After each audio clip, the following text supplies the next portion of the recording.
Hi, I'm Nicholeen Peck, and I teach parenting, good communication, and how to build strong family bonds all over the world through the lens of the principle self-government. And in this video, we're talking about how to let things go for adults.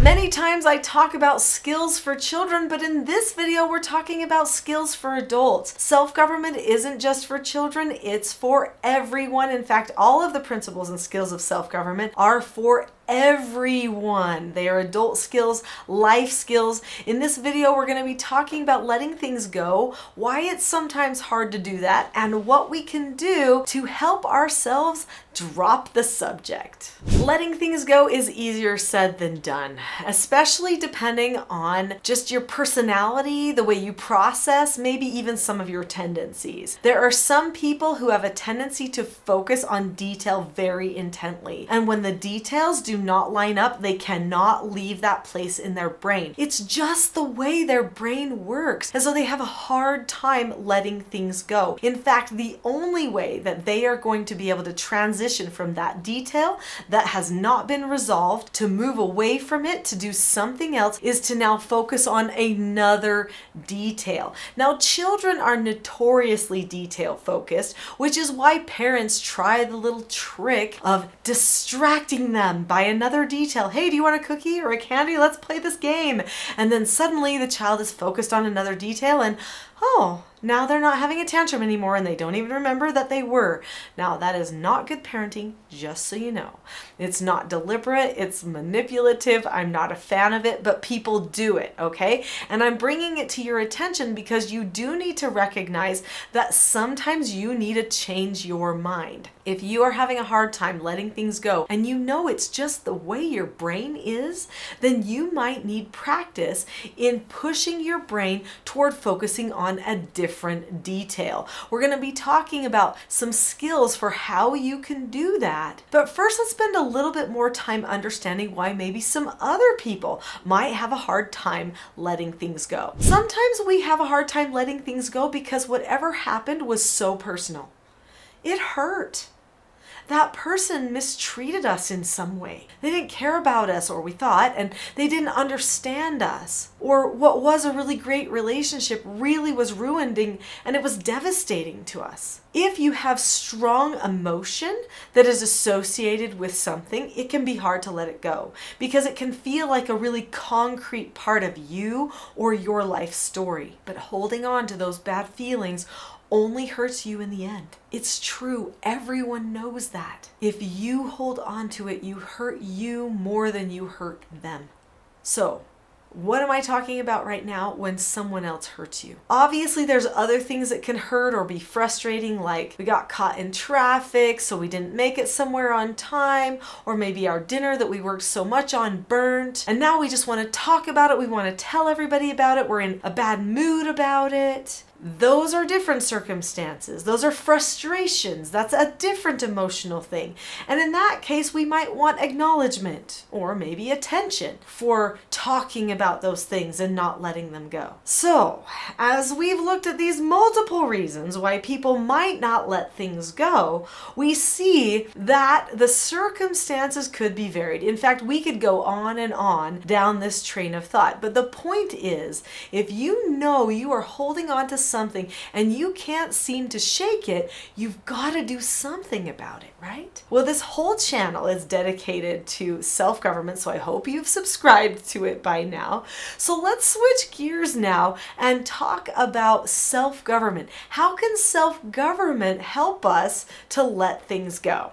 Because it can. Self-government is being able to determine the cause and effect of any given situation and possessing a knowledge of your own behaviors so that you can control them. That means you analyze where you're headed, you analyze your choices, your thoughts, your behaviors, your feelings, and you make plans for how you think you can most effectively handle these things as you move forward. Usually, the most effective way to do this is to create a system or a skill for yourself as you navigate navigate your path toward your desired outcome. So when you are not dropping the subject and you're watching this video, my guess is that you are actually desiring to let things go. That you know you struggle with it, or maybe you know someone who's struggling with it, and you know that the healthiest thing you can do is let that be done. Now I want to pull you back in time to your school days. Okay? You're in school, you take a test.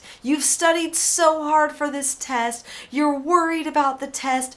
You do the test and you perform poorly. You don't do well on the test. You stress over it. You hate telling your parents about it and your friends about it because you don't want to look bad or like you didn't know stuff, but somehow you choked on that test and you don't know why. The next week, you have another test. What happens to you because you worried about the last test, fretted over it, and had maybe this hidden feeling about it? You hid it from your parents, you stressed over it, and you never fully let it go and moved on and considered it an isolated circumstance. What happens to you on the next test? You choke. It happens again. Some people can develop the habit of choking on a test. We've all heard people say, "Oh, I'm a bad test taker. I know the material, but I'm bad at taking tests." Why are they bad at taking tests? They have a habit of being bad at taking tests. They have a habit of not letting the fact go that they had one bad test or two bad tests. Now in their minds, they're just horrible at tests. The same thing goes for people who say, "I'm just no good at math." Well, how are you ever going to be good at math if you tell yourself you're no good at it? Well, when you don't drop the subject, it is the same as telling yourself you can't let it go. You can't, for whatever reason, when the truth is so simple and so hard at the same time. What is that simple yet hard truth? You can let it go. You just have to choose to. So how do you choose to let it go? You analyze and make a plan for yourself, and then in the moment, follow through with new habit creation. Every single person feels, and then they think, and then they respond. That response is what we call emotion. Some people's emotion go-to is stress or pain or whatever it is that your emotion is, that you're feeling, which is why you can't let something go. So ask yourself, what is the emotion that I'm holding on to? Is it hurt? Is it distrust? Is it frustration? What is it that I'm holding on to? Then ask yourself, is that a non-productive emotion or a productive emotion? Well, you might say, well, I don't want to get hurt again, so I think it's productive. But is it the emotion that's going to keep you safe? You've got to ask yourself some of these hard questions. De-seat that thing that you're holding on to. Present another option by asking yourself the right questions. What could I do that would be productive and still keep myself safe? I could use a skill. One of the most important skills that you can use is the skill accepting a no answer. When you accept a no answer, you look at the person, keep a calm face, voice, and body. Say okay or ask to disagree appropriately, and then drop the subject. Drop the subject. Sometimes you have to tell yourself to do that.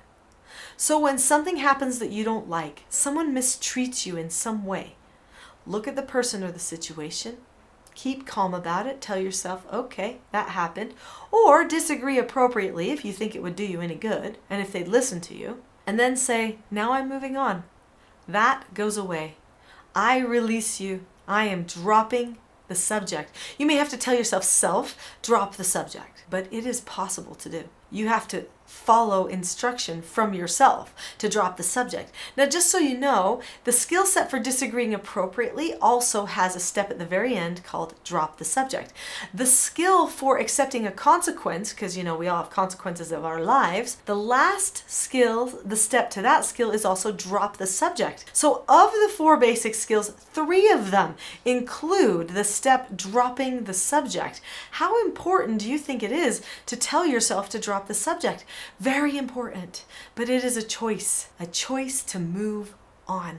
There are many more steps to these skills, and there are some mindset shifts that you can experience if you choose to. We all have expectations for things going our way. Every person has that. It's part of life. But did you know that our expectations can sometimes trap us? Well, they can. Sometimes we invest in our expectations in unhealthy ways, and then we hold on to that unhealthy investment, and that makes it so we can't ever let it go. We know we did it wrong, but we don't want to admit it. Humility is required to let something go. We have to recognize we're holding on to a lie, something that's hurting us, an expectation that might not be the right kind of expectation. Some expectations set us free, and some trap us. There is a video that is a full-length class called The Expectation Trap versus the Cycle for Success. I highly recommend that you watch that video next so that you can get yourself on track for overcoming the negative expectations and having more of those positive expectations that lead to the cycle for success. This is going to help you drop the subject. It's going to help you let things go. You need more skills. That class will talk to you about additional skills that will help you. I'll see you there.